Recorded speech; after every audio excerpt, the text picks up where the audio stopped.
ક્ષમા ધન તે મુનિવરા રે જે જીણ આણા પાળે રાગ દ્વેષને દૂર કરીને આત્મશુદ્ધિ ભાળે। ओ अढ़ी द्वीप के आभूषण समान जिन आज्ञा पालक मुनि भगवंत अनंत वंदन आपको। आप धन्य हो, धन्याति धन्य हो, क्योंकि आप देवादि देव की आज्ञाओं को यथाशक्ति अपूर्व उल्लास के साथ एकमात्र मोक्ष की झंखना के साथ निर्विचारता से पालन कर रहे हो।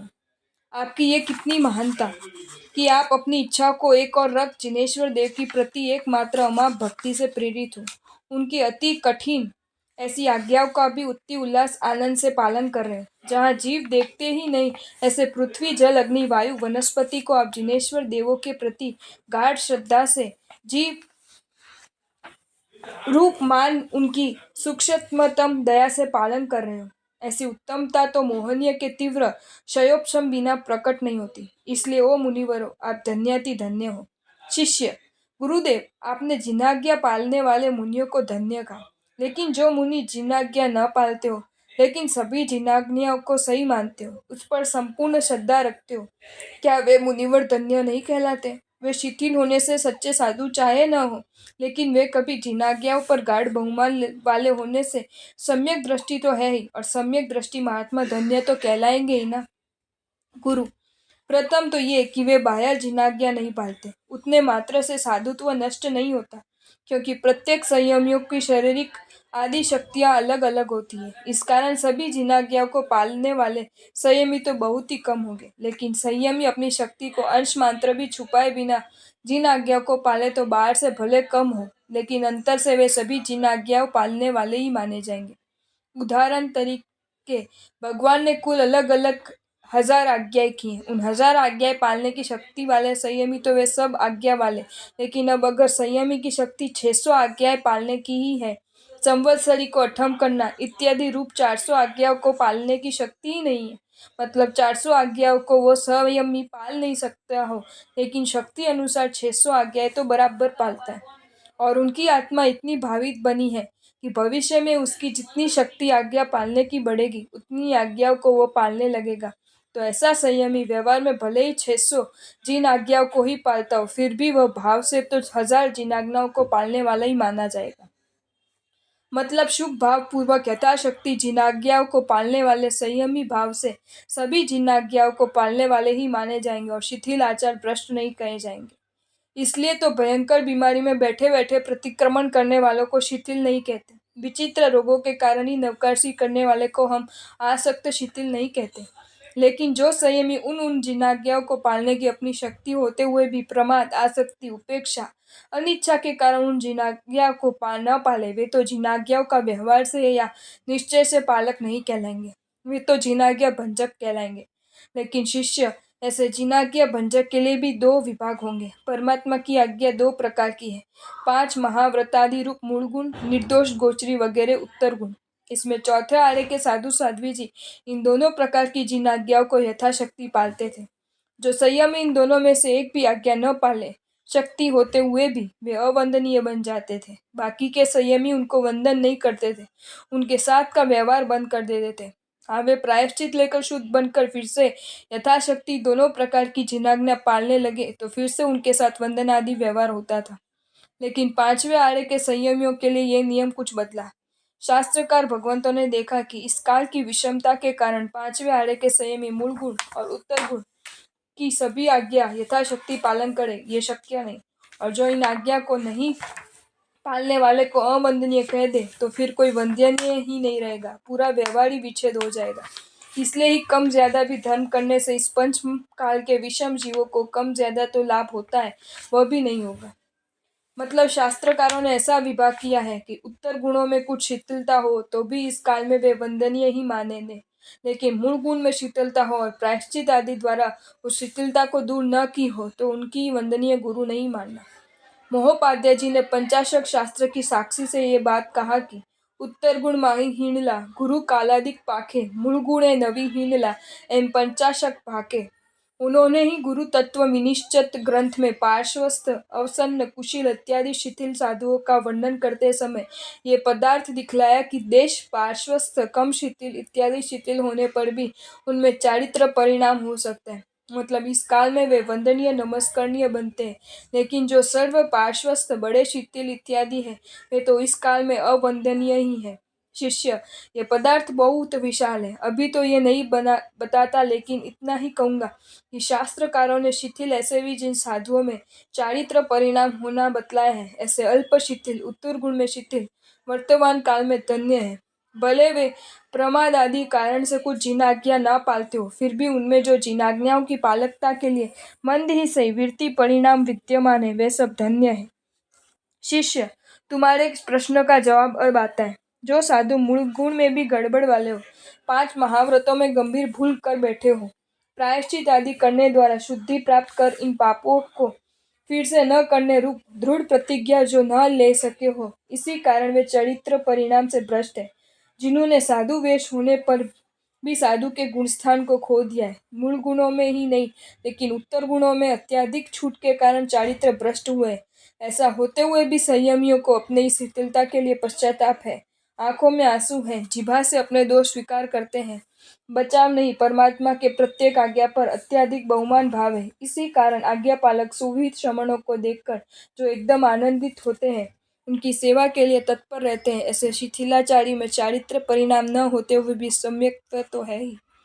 शिष्य, ऐसे आज्ञा भंजक के लिए ही तुम्हारा प्रश्न है ना? तो सुनो, इन महात्माओं के पास सम्यक दर्शन होने से उस अपेक्षा से भले ही वो धन्य कहलाते हो, लेकिन अपनी भूमिका अवस्थान में उचित प्रवृत्ति न होने से उस दृष्टि से वे धन्य धन्याति धन्य नहीं कहलाएंगे। संसार में रहे हुए अविरति दर सम्यक्त्वी की भूमिका ये है। सभी जिनाज्ञा बहुमान पूर्वक माननी, वे अपनी भूमिका अनुसार जिनाज्ञा न पालते हुए भी धन्य कहलाते हैं। लेकिन जो साधु वेश 5 महाव्रत ले चुके हैं, उनकी भूमिका ये है कि सभी जिनाज्ञाओं को तो माननी ही है, उसके साथ अपनी लेश भी शक्ति छुपाए बिना जिनाज्ञा बराबर पालनी है। लेकिन अब जो वह संयमी सभी आज्ञा मानता तो है, लेकिन शक्ति अनुसार पाले नहीं और भयंकर शिथिलाचार का सेवन करे, तो उसमें सम्यक्त्व होने पर भी अपनी भूमिका अनुसार उसकी प्रवृत्ति न होने से उस दृष्टि से वह धन्यति धन्य नहीं कहा जा सकता। शिष्य, ध्यान देकर सुनो। साधु वेशधारी अधिक शिथिलाचारी घोर पश्चातापी हो तो भी उसे साधु वेश में रहने नहीं देना। उसके सम्यक दर्शन को देखकर भी उसे साधुत्व में नहीं रहने देना, क्योंकि वह भले ही अंदर से सम्यक भी हो, लेकिन उसका बाह्य आचार तो बहुत शिथिल है। अगर उनके साधुपन में रहने दो तो जिन शासन का बहुत नुकसान होगा, क्योंकि उसकी ऐसी बाह्य आचरणा देखकर सज्जन तो निंदा ही करेंगे। ये जैन साधु कितने विचित्र हैं, कैसे शिथिल हैं। उनके सम्यक दर्शन को समझने वाले व्यक्ति कम ही होते हैं। अधिकतर शिष्ट पुरुष तो उसकी बाह्य विचित्र शिथिल प्रवृत्ति देख निश्चय से जिन शासन के प्रति उद्वेग वाले बनने हैं। ऐसे सम्यक भी शिथिलाचारी को गच्छ में साधु जैसे रखने में आए तो उनकी शिथिलाचार की असर गच्छ के दूसरे साधु पर भी पड़ती है। अनादि कुसंस्कार सबको शिथिलाचार सेवन करने के लिए प्रेरित करता है। इस प्रकार गच्छ में शिथिलाचार बढ़ता ही जाता है। कुछ समय बाद शायद पूरा गच्छ शिथिलाचारी बन सकता है। ऐसे अनेक नुकसान होने के कारण शिथिलाचारी साधु घोर पश्चातापी हो, सम्यक भी हो तो भी उन पर दया नहीं कर सकते, उन्हें साधु वेश में गच्छ में रख नहीं सकते। और भी महत्व वाली बात यह है कि ऐसे शिथिलाचार्य सम्यक भी हो तो भी वह अगर साधु वेश नहीं छोड़ता, अपने आप को साधु जैसे ही लोक में बताए, तो उसे स्वयं को बड़ा नुकसान होना ही है। वह इस प्रकार मानो कि वह सम्यक शिथिलाचारी साधु दूसरे 40-50 साधुओं से बड़ा हो, तो बाकी 40-50 साधु तो उस बुजुर्ग साधु का वंदन करेंगे। अब उस शिथिलाचार्य के पास छठा गुण स्थानक है नहीं, और इस कारण उसे छठे गुण स्थान पर रहे हुए साधु के वंदन लेने का अधिकार भी नहीं। इसी कारण तो उत्कृष्ट परमात्मा भक्त महा सम्यक ऐसे श्रेणिकादिक भी साधुओं का वंदन ले नहीं सकते। इस प्रकार स्वयं गुणहीन होते हुए भी दूसरे गुणवान साधुओं की वंदना ले तो उसे पाप बंद होना ही है। उपदेश माला में कहा है कि ओसन चरण करणम जैनो वंदंती कारणम पप्पा, जे सुवीय परमत्था ते वंदनते निवारंती। सुसाधु किसी कारण वह शिथिलाचारी को वंदन करने के लिए तैयार हो, लेकिन वे शिथिलाचारी अगर परमार्थ को जानता हो तो सुसाधुओं को वंदन करते रोके। सुविहिय वदावंतो नासईम अपयम तु सुपाहो। सुसाधुओं के वंदन लेने वाले शिथिलाचारी तो स्वयं को सन्मार्ग से भ्रष्ट करता है। श्री संबोध सित्तरी में कहा है कि जे बंबचेर भट्टा पाए पाड़ंती बंब यारिणम ते हुंती टुंटु मुंटा बोही विसुदुल्लाह तेसी। जो ब्रह्मचारी भ्रष्ट संयम भ्रष्ट है और दूसरे ब्रह्मचारियों को संयमियों को अपने चरणों पर नमाते हैं, वे लूले लंगड़े होते हैं, दुर्लभ बोधि बनते हैं। ये पाठ स्पष्ट सूचना करता है कि गुणहीन साधु गुणवान से वंदन ले तो वह दोष का भागी बनता है। लोग तो इस शिथिलाचारी सम्यक्ति को सुसाधु समझकर वंदन करते हैं, गोचरी बहराते हैं। ये सब लेने का हक तो सुसाधु का ही है, लेकिन ये तो शिथिलाचारी होते हुए भी गोचरी पानी वंदनादि लेते हैं। इस कारण उसे उन मुग्ध भोले लोगों को ठगने का दोष लगता है। वह शिथिलाचारी रोज प्रतिक्रमण में तिव्यम तिव्यणम बोलता है, सर्व सावध्य योग के त्याग की प्रतिज्ञा प्रतिदिन 9 बार बोलता है और प्रतिदिन अनेक सावध्य शिथिलाचार का सेवन भी करता है। ये तो घोर मूर्छावादी कहलाएगा। वैसे शिथिलाचारी संव्यक्ति साधु अगर साधुपने में साधु जैसे रहे तो उसे अनेक दोष लगते ही हैं। उसमें मात्र जिन शासन को या दूसरों को नुकसान हो ऐसा नहीं, बल्कि उस सम्यक्ति शिथिलाचारी को भी नुकसान होता है। इसी कारण उस शिथिलाचारी को घोर पश्चाताप हो तो भी उसे साधुपने में नहीं रख सकते। उसे घर भेजना ही पड़ता है, उसके शासन के सबके हित के लिए। शिष्य, ये मेरी मन गढ़ंत कल्पनाएं नहीं है, बल्कि इन पदार्थ को शास्त्र समित भी है, इसलिए कहता हूँ। अगर विश्वास ना हो तो ये शास्त्र पाठ। जयिना तरसी धारेऊ मूળ गुण भरम स उत्तर गुणम च मुक्तोणो तो तुक्ति भूमि सुसावगतम वर्तरागम। हे साधु, अगर तुम उत्तर गुणों से युक्त मूल गुणों को धारण करने में समर्थ न हो तो तुम तुम्हारी जन्मभूमि, विहार भूमि, दीक्षा भूमि छोड़कर दूसरे स्थान में जाकर श्रु श्रावक बन जाओ। ये तुम्हारे लिए श्रेयस्कर है। यहाँ उत्तर गुण भी पालने का दृढ़ आग्रह है। अर्हं चियाणम सुसाहु पुयारो दढ़ायारो सुसावगो वर्तरम न साहु वेसेण चुअ तम्मो। बहुत निपुणता से विचार करने के बाद अगर ऐसा लगे कि इस संयम का भार वहन करना शक्य नहीं तो साधु को दूसरों के चित्त का रंजन करने वाले वेश मात्र से कोई सहारा नहीं मिलता। शिष्य, गुरुदेव, आपने जो शास्त्र बात बताया उसमें तो शिथिलाचारी साधु की ही और जाने की बात कही है, घर जाने की बात कही है। शिथिलाचारी सम्यक भी साधु के लिए ये बात नहीं, मतलब शिथिलाचार होने पर भी अगर सम्यक दर्शन हो तो वह साधुपन में रहे, ये अच्छाई है, उसमें कोई दोष नहीं लगता। गुरु, इन शास्त्र बातों में शिथिलाचारी ऐसे सम्यक्वी या निष्ठुर सभी साधु लेने हैं। शास्त्रकारों ने कोई भेद नहीं रखा कि शिथिलाचारी निष्ठुर साधु को ही ये सब दोष लगेंगे और शिथिलाचारी सम्यक्वी को नहीं लगेंगे। फिर भी अगर तुम्हें विश्वास न हो तो ये अधिक स्पष्टता का पाठ कह ये रहा। अचरणरूर्तो जो पूर्ण न मयूई बहुसो विपज्ज विंजंतो संविगी पखियत्तम करिज्ज लब्बी हिस्सम तेणम पहम। गुरु, शिथिलाचारी साधु को साधु वेश छोड़ संसार में जाने के लिए अनेक बार कहे, लेकिन साधु धर्म साधु वेश में अति अनुरागी वह साधु अगर साधु वेश न छोड़े, उसे गुरु कहे कि अगर संसार में नहीं जाना हो तो भी साधु जैसे तो तुम नहीं रह सकते, तुम्हें संविघ्न पाक्षिकता स्वीकारनी होगी, इसके द्वारा तुम फिर साधु मार्ग को प्राप्त कर सकोगे।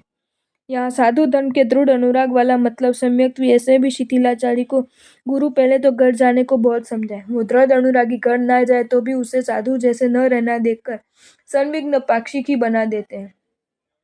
इसका कारण स्पष्ट है कि वे संविघ्न पाक्षिक बनने के बाद किसी के वंदन नहीं ले सकेंगे। छोटे साधु को भी वंदन करेगा, शिष्य बना नहीं सकेगा, सुविध साधु की सेवा नहीं ले सकेगा। उन सब कारणों से गज को, शासन को, उस शिथिलाचारी को होने वाला नुकसान रुक जाएंगे। इस प्रकार है शिष्य, ये निश्चित है कि जो साधु अधिक शिथिलाचारी हो, उसे घोर पश्चाताप हो तो भी वह साधुपने में रहने के योग्य नहीं। उसे कम से कम स्वपर हित के लिए संविघ्न पाक्षिकता तो स्वीकारनी ही होगी। ऐसे शिथिलाचारी घोर पश्चाताप वाले हो तो भी अगर वे शिथिलाचार नहीं छोड़े तो सम्यक होते हुए भी अपनी अवस्था के उचित आचरण वाले तो नहीं ही बनते। इसलिए ही उसे फिर संसार में भेजने की शास्त्रज्ञा है। इसी कारण शिष्य जिनाज्ञा मानने मात्र से अविरत सम्यक भी भले धन्य बने, लेकिन जिनाज्ञा मानने मात्र से साधु धन्य नहीं बनता। साधु को तो अपनी भूमिका अनुसार यथाशक्ति जिनाज्ञा पालन करनी ही पड़ती है, तभी तो वह सच्चा धन्यति धन्य माना जाता है। मतलब ये कि शिथिलाचारी घोर पश्चातापी हो, सम्यक हो तो भी उसे दृष्टि से वह धन्य होते हुए भी उसकी भूमिका की दृष्टि से वह धन्य नहीं, संविघ्न पाक्षिक इच्छा योगी है। इस दृष्टि से वे धन्य है ही, लेकिन यहाँ ऊंची अपेक्षा से विचारना है, ये ध्यान रखना। यहाँ तो सुसाधुओं की धन्यता का ही विचार चल रहा है और सुसाधुओं की धन्यता तो जिनाज्ञा पालन से ही आनी, मात्र जिनाज्ञा स्वीकार से नहीं। मतलब शिथिलाचारी तो जिनाज्ञा पालन बिना का, सुसाधुता बिना का होने से उसे धन्य ऐसे नहीं मानते। आशय है कि यहाँ शिथिलाचारी में उत्तर गुणों के छोटे छोटे शिथिलाचार वाले नहीं लेने, वे तो चारित्र परिणाम वाले होने से वे सब धन्य माने जाएंगे। निष्कर्ष ये निकला कि जो इस काल में बहुमान पूर्वक यथाशक्ति आज्ञा पालन करते हैं वे उत्तर गुणों की छोटी छोटी शिथिलता वाले ही हो तो भी मूल गुणों को अधिकतर और दुर्गुणों को पालने वाले होने से धन्य है, धन्याति धन्य है। शिष्य, भगवान की आज्ञा दो प्रकार की है, द्रव्य आज्ञा, व्यवहार आज्ञा।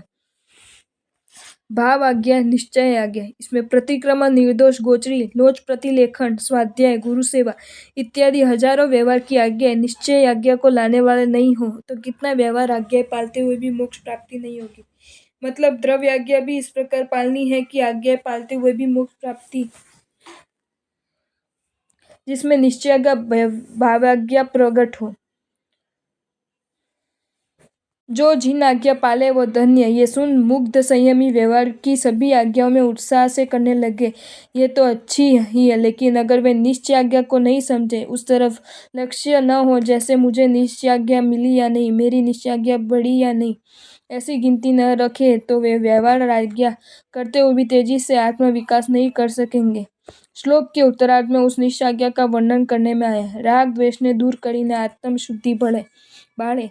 देव आदि देव की एकमात्र आज्ञा यही है कि श्रमणों, आप अपनी राग द्वेष की हानि करो, किसी भी कीमत पर राग द्वेष की परिणति को खत्म करो और उसके द्वारा आत्मा शुद्धि प्राप्त करो।